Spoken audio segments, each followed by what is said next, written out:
Vamos lá, meus amigos, de volta aqui ao tema partidos políticos. Se liga aqui no tema filiação partidária, porque também houve algumas modificações aí na mini-reforma eleitoral de 2013. Algumas coisas eram até bem polêmicas e deixaram de ser agora com essa mini-reforma, e até mais lógico, tá? Hoje em dia, diante até do processamento eletrônico da filiação partidária via FiliWeb, algumas coisas que estavam lá na lei dos partidos políticos originariamente perderam meio que o sentido, tá bom? Então vamos começar aqui pelo começo da filiação partidária. Como é que eu faço para me filiar a um partido político? A primeira disposição da lei dos partidos políticos é dizer, você precisa ter pleno gozo dos direitos políticos. Esse termo pleno gozo dos direitos políticos é bem questionável no modo de interpretar do TSE. E eu até nem concordo muito com o Tribunal Superior Eleitoral. Eu já devo ter falado isso aqui, talvez em alguma outra aula. Pleno gozo dos direitos políticos, para mim, para Rodrigo, é ter capacidade eleitoral ativa e passiva, poder votar e ser votado. Senão, eu não estou no pleno gozo dos direitos políticos. Só que a Justiça Eleitoral não interpreta dessa forma, ela acha que esse pleno não é tão pleno assim, tá? Ela coloca que a mens legis, ou seja, a vontade do legislador, foi dizer que o pleno gozo dos direitos políticos é você não estar inserido em uma situação de perda ou suspensão de direito político. Porque se você está com perda ou suspensão de direito político, você não tem nenhum direito político naquele momento. Beleza. Onde você quer chegar, professor? Quero chegar na informação do TSE de que se você está inelegível, ora, se você está inelegível, você não pode se tornar candidato. Não é mesmo? Já falou sobre isso aqui. Se eu estou inelegível, eu não posso ser candidato. Ora, se eu não posso ser candidato, por estar inelegível, significa dizer que eu não posso votar? Não, eu posso votar. Então eu tenho apenas uma limitação do meu direito político, eu estou só inelegível, mas eu mantenho alguns direitos políticos, como o direito de votar. E aí vem o TSE interpretando para dizer que, além do direito de votar, o cara que está só inelegível, ele também pode ter filiação partidária. Que quando a lei dos partidos políticos fala do pleno gozo dos direitos políticos, ela não se refere à pessoa que está inelegível. Não há uma referência expressa e, por isso, a Justiça Eleitoral atribui ao inelegível a única sanção de não poder ser candidato, mas não retira dele a possibilidade de se tornar filiado. Então, cuidado com isso, porque, vez por outra, já vi até a própria FCC cobrar, uma questão de interpretação jurisprudencial, mas pode ser cobrado tanto por FCC como por CESP, como também por outras bancas. Eu falo sempre mais de FCC e CESP porque mais de 90% dos concursos aí de TRE são organizados por essas duas bancas, tá? Mas aplica-se também a VUNESP, a FGV, a Consuplan, enfim, a Conisul, essas outras bancas também se aplica a mesma possibilidade de questões nesse sentido. Então, pleno gozo de direito político não está nem em uma situação de perda, nem em uma situação de suspensão de direito político. Se estiver só inelegível, não terá problema, você tem possibilidade de filiação partidária, até está aí na lousa, né? Eu perguntei aí, é porque aqui a gente não tem como ficar fazendo perguntinhas ao léu, até gostaria de fazer uma pergunta e não colocar a resposta, mas já está logo na lousa para a gente ganhar um pouco de tempo. Então aqui, se o eleitor estiver inelegível, pode ter filiação? Pode, sim. Artigo 1º da resolução 23.117, eu coloquei uma resolução, mas há várias decisões mesmo do TSE, independentemente de ter resolução, tá bom? Isso aqui se deu primeiro, é claro, por jurisprudência, e aí, para deixar a coisa mais clara, o TSE fez uma resolução e colocou isso lá, beleza? O que mais? Você pode ter também outros requisitos que eventualmente estejam exigíveis aí no estatuto do partido político. É claro que você tem que ter também pelo menos 16 anos, você tem que ter direito político, né? Então não há problema, se você tem filiação partidária, se você tem seu alistamento eleitoral, você em tese pode ter filiação partidária, até porque você não precisa ser maior de idade, tá? Porque a sua maioridade eleitoral acontece com 16 anos. Você pode, a gente já falou isso em certo momento, que o cara com 17 anos pode ser candidato. Por quê? Porque a legislação, no caso até a Constituição Federal, a legislação é a Constituição Federal apenas, a Constituição Federal exige que você tenha a idade mínima na posse. Então, para eu ser candidato a vereador, eu preciso só ter 18 anos. Mas 18 anos quando ela está na posse, então eu posso concorrer com 17, não tem problema nenhum. Para isso, preciso ter filiação partidária. Então, eu posso fazer filiação partidária a partir de 16 anos também, sem problema nenhum. Agora, é claro que o estatuto tem que permitir, ou não vedar, certo? Se não tiver, porque o estatuto poderia colocar, só aceite filiações de pessoas com 16 anos, ou com 17, ou a partir de 18, ou a partir de 20, sei lá, o estatuto pode criar essa regra. A liberdade. E hoje o sistema eletrônico FiliWeb é quem administra, tá, essas filiações partidárias. Está tudo hoje em um sistema, assim como o cadastro eleitoral, de modo geral, ele está também dentro do sistema, eu não sei se mudou, mas até onde eu estive na Justiça Eleitoral era o sistema ELO, tá bom? Não é eletrônico, é um sistema interno mesmo do sistema de computador, tá? Vamos mais. Regularização dessas filiações partidárias perante a Justiça Eleitoral. De nada adianta, em tese, eu ter me filiado a partido político se a Justiça Eleitoral não sabe que você se filiou. Hoje a coisa está mais simples, e eu acho que até meio que virou letra morta isso que eu vou falar para vocês. Foi mantido no texto da lei dos partidos políticos, é fato. Mas, diante da filiação hoje, se dá também por meio de um sistema, que é o FiliWeb, na hora que você se filia no partido político, ele já comunica à Justiça Eleitoral sua filiação via sistema. Então, meio que perdeu o sentido que eu vou falar para vocês aqui, mas está na lei e, vez por outras, bancas organizadoras de concurso cobram, né? Então, muito cuidado com isso. Em tese, você faz a filiação no partido político e esse partido político vai montar listas contendo o nome daqueles novos filiados e vai remeter essa lista à Justiça Eleitoral. E é um prazo, um momento específico para a remessa dessas listas, tá? Então, na segunda semana dos meses de abril e outubro, coloquei no para você não perder. Então, na segunda semana dos meses de abril e outubro, eu preciso mandar à Justiça Eleitoral essas listas. Se eu não mandar, a Justiça Eleitoral não tem como adivinhar que você está filiado. E para um efeito de controle, porque pode ter fraude, né? O cara nem é filiado, aí o cara bota lá uma filiação mal assombrada, que fingir que o cara se filiou há não sei quanto tempo atrás, aí bota lá, tenta fraudar. Para evitar isso, a Justiça Eleitoral só considera as filiações que foram mandadas para ela nessas datas. Então, por exemplo, o cara mandou em outubro. Você precisa ter pelo menos um ano, né? Um ano de filiação partidária, no mínimo um ano, para poder concorrer a um cargo público eletivo. Então, se o partido político remeteu aí, na segunda semana de outubro do ano anterior à eleição, ora, a gente sabe que a eleição em primeiro turno acontece no primeiro domingo de outubro. Se ele mandou na segunda semana do mês de outubro, ora, para a Justiça Eleitoral, pode ser, se ele se filiou ali na segunda semana também, não vai ser considerado aquela filiação partidária, porque vai ter menos de um ano, entendeu? Então, a lista precisa chegar ao TSE, não necessariamente ao TSE, mas pode ser no juiz eleitoral, não tem problema. A lista tem que chegar à Justiça Eleitoral, melhor dizendo, portanto, vai ficar, porque pode ser no TSE, pode ser no TRE, pode ser no juiz, não há problema de eu remeter. Em geral, se remete ao próprio juiz, porque as filiações são feitas normalmente no diretório municipal. Então, essa filiação precisa ser feita com um ano antes e a remessa precisa acontecer também à Justiça Eleitoral, porque senão ele vai considerar a lista da remessa anterior. Então, se eu não mando a lista em outubro, por exemplo, o cara filiou-se em outubro, mas em setembro, para ficar melhor, né? Em maio, sei lá. Mas se você mandou para o TSE só a lista de abril, mudou para a Justiça Eleitoral, só a lista de abril, a Justiça Eleitoral vai considerar só as filiações até abril, entendeu? As outras não vão considerar. Então, muito cuidado com isso, muito cuidado com isso. Para que serve? Para arquivar, para publicar e para, principalmente, o TSE, né, a Justiça Eleitoral, analisar essa questão do prazo mínimo de filiação partidária. Tá bom? Ó, a remessa pode acontecer pelo órgão de direção municipal, regional ou nacional, ou seja, um juiz, ao TRE ou ao próprio TSE. Aqui, ó, da consequência da não remessa, foi o que eu já falei, eu considero a última relação apresentada pelos partidos políticos e para evitar uma má-fé dos partidos, é assegurado que o próprio filiado comunique à Justiça Eleitoral que ele pediu a filiação e peça para que a Justiça Eleitoral obrigue o partido a remeter a lista. Olha só o que diz a resolução 23.117, que disciplina sobre partido político. Tá, ó.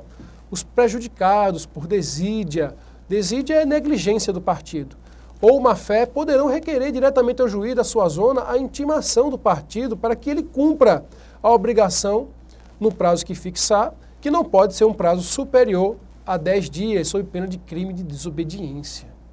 Então, o partido está obrigado a remeter essas listas sob pena de prejudicar os seus queridos filiados. Tá claro isso? Então, vamos para frente. Já falei isso aqui só para você ter ciência e noção. O prazo de filiação partidária mínima é de um ano. O estatuto pode colocar um prazo maior, não há problema. A única restrição é que esse prazo, se for para ser aumentado, ele não se recomenda que seja no ano eleitoral, porque se você faz a alteração do prazo de filiação no ano eleitoral, não vai ter validade para as eleições. Então, meio que se respeita também o princípio da anualidade eleitoral. Você precisa ter pelo menos um ano de filiação partidária, e se houver alteração desse prazo mínimo no estatuto do partido político, essa alteração precisa ser realizada antes do ano eleitoral, para que haja a validade da filiação, tá bom? Então tá aí, ó, as alterações devem respeitar o princípio da anualidade. Não pode haver alteração, que a lei diz é que não deve haver alteração dos prazos de filiação partidária, filiação partidária mesmo, no ano eleitoral, beleza? Não é que não possa, até pode, só que não tem validade. Se você fizer alteração do estatuto para aumentar o prazo mínimo de filiação partidária para se tornar candidato, você pode até fazer no ano eleitoral, mas não vai ter validade para eleição. Então é por isso que a lei fala que não deve haver essa alteração no ano eleitoral, porque se houver, não terá validade alguma perante as eleições. Tá claro? Vamos para frente aqui, ó. Isso aqui a gente já falou, essa atenção que eu coloquei, a observação, a gente já falou isso que o Carlos falou, a gente já falou quando falamos do cadastro eleitoral, do tema alistamento eleitoral da resolução 21538. Eu adicionei essa disposição lá na resolução 21538 para você. Mas como foi a inclusão da lei 2034 na lei dos partidos políticos, eu também me torno obrigado a falar para vocês de novo. Os partidos políticos têm liberdade plena para acessar os cadastros de seus filiados. Então, os dados pessoais dos filiados estão submetidos aí aos partidos políticos. Tá? Essa é a inclusão da lei 2034-2009. É relativamente recente, então você tem que estar bem atento a isso. Tá? Então, ó, os órgãos de direção dos partidos políticos terão pleno acesso às informações de seus filiados constantes do cadastro eleitoral. Isso não causou uma atualização da resolução, a resolução não foi atualizada, mas é claro que tem validade o que está disposto aqui na lei dos partidos políticos. Se você for pegar as resoluções das eleições, você vê que é possível sim, o TSE já sabe da alteração, já coloca em resoluções específicas para as eleições essa possibilidade, beleza? Vamos para frente. Causas de cancelamento da filiação. Aqui você tem que ter um pouquinho de cuidado, porque teve alteração na mini-reforma eleitoral de 2013. Então, muito cuidado com isso daqui. Não mudou tanta coisa assim, mas vamos ver o que é que alterou para que você tenha a exata noção do que realmente pode potencialmente ser uma questão de prova. Olha só. Causas de cancelamento. A primeira hipótese é quando você não quer mais ser filiado do partido político. Se você não quer mais ser filiado do partido político, não tem problema. Você comunica ao partido e comunica ao juiz eleitoral. Então está aqui, ó. A comunicação escrita do filiado tem que ser por escrito ao órgão de direção municipal do partido político e ao juiz eleitoral, em que foi escrito, gera a possibilidade do seu cancelamento. Fez o protocolo nos dois órgãos, digamos assim, no diretório municipal e no juiz, após decorridos 2 dias do protocolo, a sua filiação estará, para os efeitos da lei, cancelada. Em tese está cancelada, nem sempre está cancelada de fato. Tá? A gente, de vez em quando, na prática, pega casos em que a pessoa achava que estava com a filiação cancelada e estava lá, escrito ainda por desídia ou até má fé do próprio partido político. Professor, como é que é o entendimento da jurisprudência no caso do partido ter tido em algum momento um diretório municipal e ter cancelado esse diretório? Eu posso comunicar ao diretório estadual ou ao diretório nacional do partido político que eu quero me desfiliar? Pode, não tem problema nenhum. Professor, e a pessoa tem parcos recursos, não consegue e tal, é difícil para ela, só tem acesso ao juiz eleitoral. Dá para eu comunicar só ao juiz? Não é o ideal. Para efeito de concurso público, você vai ter uma restrição muito grande a essa hipótese. Para efeito de concurso, considere que a intimação, né, a notificação, a intimação mesmo que seja, a informação, para ficar um termo mais simples, a informação, o comunicado, o protocolo da sua intenção de deixar o partido, para efeito de concurso, deve ser feito para o diretório municipal e para o juiz eleitoral. Mas, se você tem uma questão mais bem elaborada, para uma prova de complexidade maior, entenda que a jurisprudência atesta ser possível a comunicação se dá para o diretório regional, para o diretório nacional, e há situações em que até se admite que a comunicação seja feita só à Justiça Eleitoral, tá? Mas são hipóteses excepcionais aqui, para efeito de concurso público, imagino eu que não vai ser cobrado um negócio como esse, dessa interpretação tão específica. Vamos para frente, o que mais? Morte, é claro que causa cancelamento da filiação partidária. A legislação fala em perda dos direitos políticos, não fala em suspensão, mas é claro que na suspensão você não cancela a sua filiação, aí você tem ela suspensa. Ela fica meio que sem validade, mas você não perde a sua filiação, ela tá suspensa. Mas no caso de perda dos direitos políticos, você não vai ter mais direito político.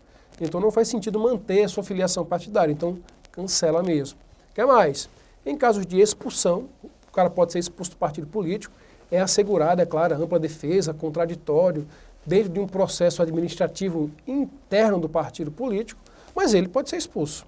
Durante a campanha pode ser expulso até durante a campanha eleitoral. Se ele for expulso, ele vai poder concorrer não? Pode não, está lascado, não pode mais concorrer não. Porque se ele fosse filiar a outro partido, ele não vai ter o prazo mínimo de 1 ano para poder concorrer, tá bom?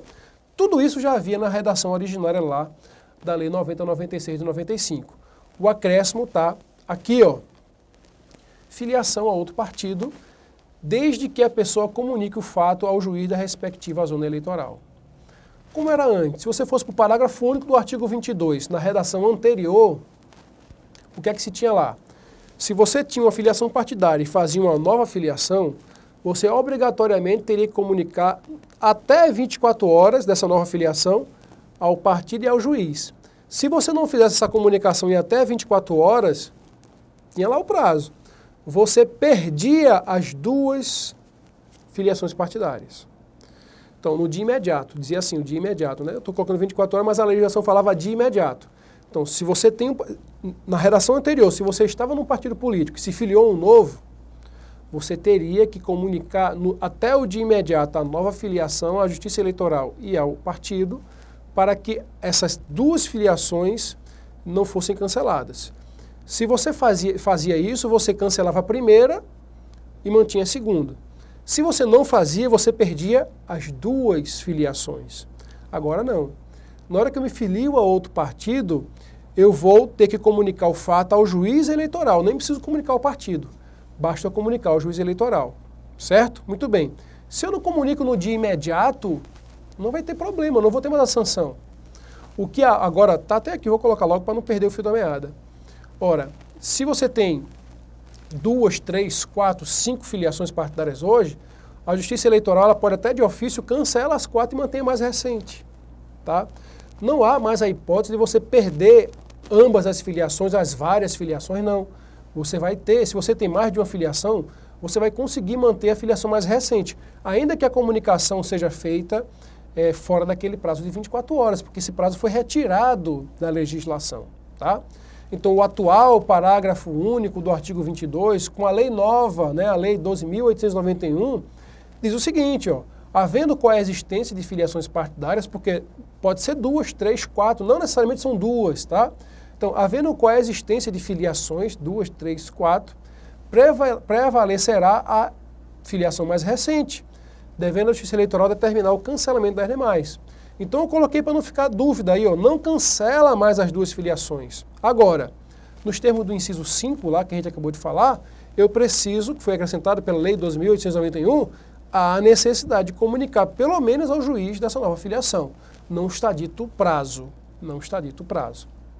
E a outra hipótese aqui, só para a gente fechar as hipóteses, eventualmente, outras hipóteses de você ter cancelamento de filiação partidária previstas no Estatuto do Partido Político.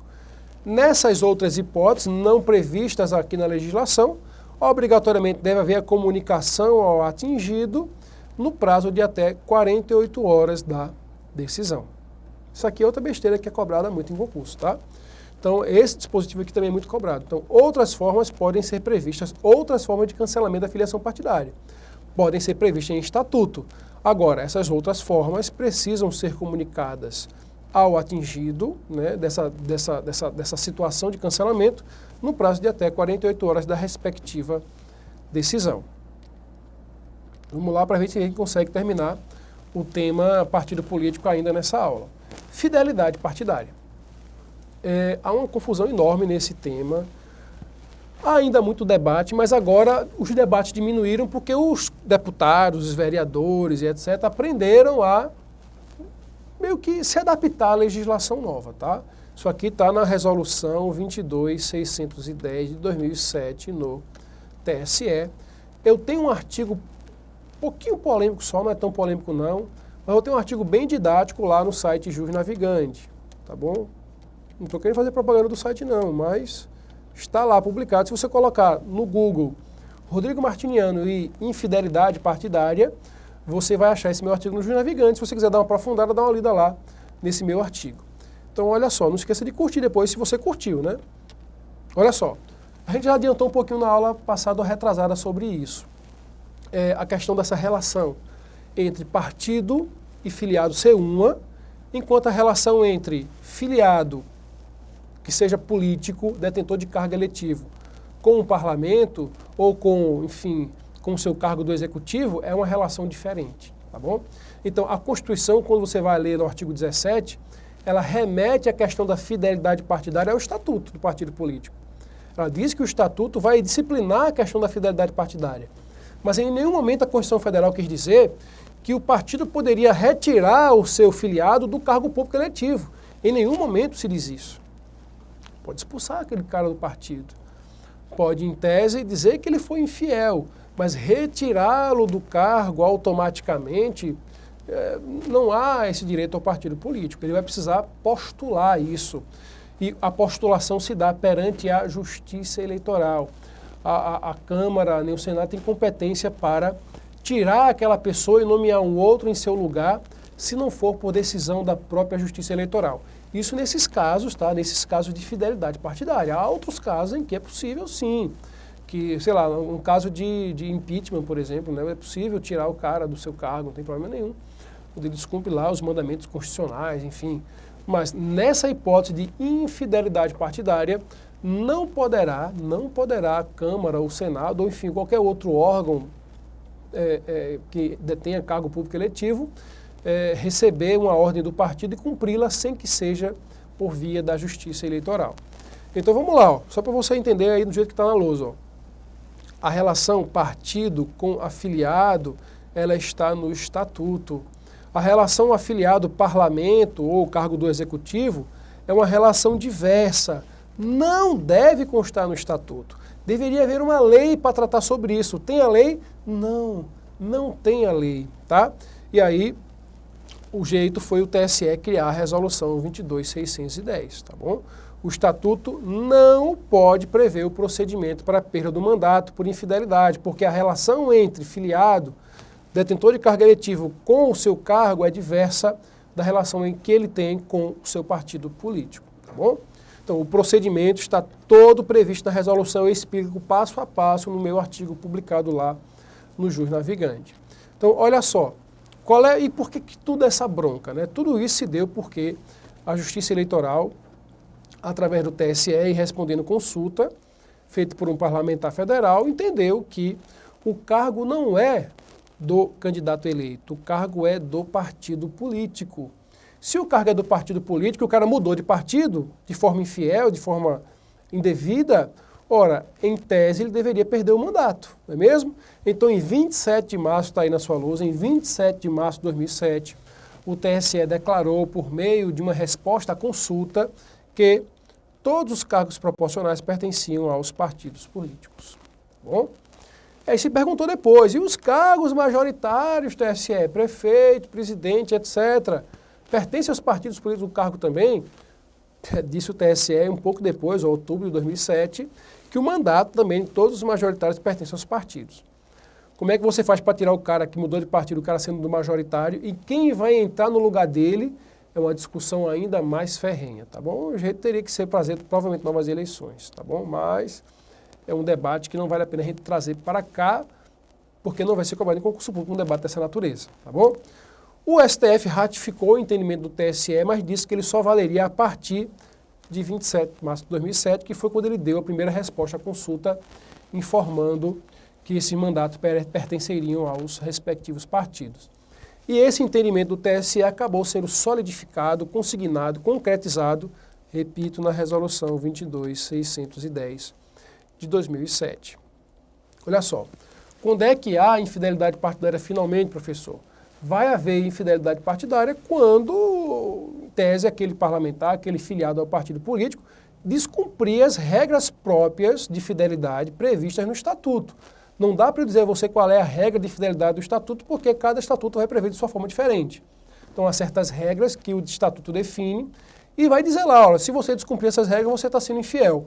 A causa clássica de infidelidade partidária, que remeteu a toda essa análise que a gente está fazendo, que foi feita pelo TSE, é o caso de mudança de partido. Então, se eu mudei de partido, é claro que eu fui infiel ao meu partido originário, tá bom? Então, toda a teoria foi construída com base principalmente nessa infidelidade partidária decorrente da mudança de partido político, tá bom? Agora, o TSE não foi bobo, porque ele sabe que existem situações injustas na prática. Então, ele criou situações nesta resolução, afirmando que há certas justas causas para que a pessoa troque de partido sem que perca o mandato. A pessoa, então, em tese, poderia trocar de partido sem perder o mandato, desde que houvesse uma justa causa. E o TSE definiu logo quais seriam essas justas causas de mudança de partido sem perder o mandato. Então tá aí, a primeira dela, incorporação ou fusão. Ora, se o meu partido foi incorporado a um partido que eu detesto, por que eu vou me submeter a isso? Eu posso mudar. Se houve uma fusão, eu era do partido A com muito orgulho, aí o partido A se fundiu com o partido B, que eu sempre fui uma oposição ferrenha do partido B. E agora eu sou colega do cara do partido B. Eu não quero isso. Não faz sentido isso. Eu me submeter a uma nova ideologia, um novo estatuto, a um novo programa, se eu não quis compactuar com aquilo. Então, se houver uma fusão e incorporação entre partidos políticos, aquele cara que estava lá como filiado de um desses partidos, ele pode mudar sem perder o seu mandato. Beleza? A segunda situação onde o TSE entende que não há infidelidade partidária é se a pessoa quiser criar um partido novo. Ora, eu sou de um partido X, mas quero criar o Partido da Paz Nacional, sei lá. Eu vou lá, faço a fundação do partido, levo o registro no TSE, e depois que ele for registrado no TSE, eu mudo de partido. Eu mudo para esse meu partido novo. Ora, eu fui criador do partido. Então, nesse caso também o TSE entende que não há infidelidade partidária. E ele aumentou essa ideia do Partido Novo, possibilitando não só os fundadores do partido se excluir desse processo de infidelidade, como também aos filiados novos, desde que se filiem até 30 dias da data do registro do partido político. Então você leva registro no TSE, depois que é registrado no TSE, as pessoas que quiserem entrar no partido político novo terão até 30 dias. Se eles entrarem até 30 dias, eles não vão perder os seus respectivos mandatos, tá bom? Então tá aí, ó, criação ou filiação ao novo partido, desde que eu faça com prazo de 30 dias contados do registro no TSE. As outras duas hipóteses é quando você tem uma mudança substancial ou desvio reiterado do programa partidário e a grave discriminação pessoal. Às vezes um partido político tem uma determinada linha de pensamento e aquela linha foi determinante para que eu me, digamos assim, filiasse àquele partido político. Sei lá, imagina que o partido defendia o aborto, defendia o aborto, queria que o aborto fosse institucionalizado em todas as hipóteses, por mera vontade da mãe e tal. E de repente eu era filha daquele partido porque eu achava que aquilo era o correto. Aí imagina que de repente o partido político muda a sua posição e diz que o aborto é um absurdo, que não pode acontecer, etc. Enfim. Você é a favor da legalização das drogas, o partido era também, quando você se filiou, batalhava por isso. Aí de repente virou governo e mudou. Mas não, agora eu sou contra legalizar as drogas. Ora, houve uma mudança substancial no que você acreditava naquele partido político. Então nesse caso você pode também mudar de partido sem perder o seu cargo. E outra situação é a discriminação pessoal, quando você está sendo acochado no partido político, quando você não tem mais espaço naquele partido político, quando você sofre realmente uma sanção, às vezes, por ter uma certa ideologia diferente, quando você não consegue mais ter o tempo na propaganda do partido político, ninguém lhe dá tempo, ninguém lhe dá recursos para que você possa tocar sua campanha, ninguém lhe dá espaço para falar nas deliberações, enfim, a discriminação. Nesse caso, quem sofreu muita discriminação foi o Clodovil, né, no partido na época. Tá? Então, até foi por causa dele, imagino até, que se colocou isso no texto da Resolução 22.610. Tá? Então, a grave discriminação pessoal, quando você não tem mais espaço no partido político, quando você está sendo ali submetido a um bullying, você vai poder sim mudar de partido político sem perder o seu mandato. Agora, só para a gente finalizar aqui, ó, tá? Ó, não tem mistério não, vamos finalizar nesse slide aqui, porque o tempo também já estourou ali.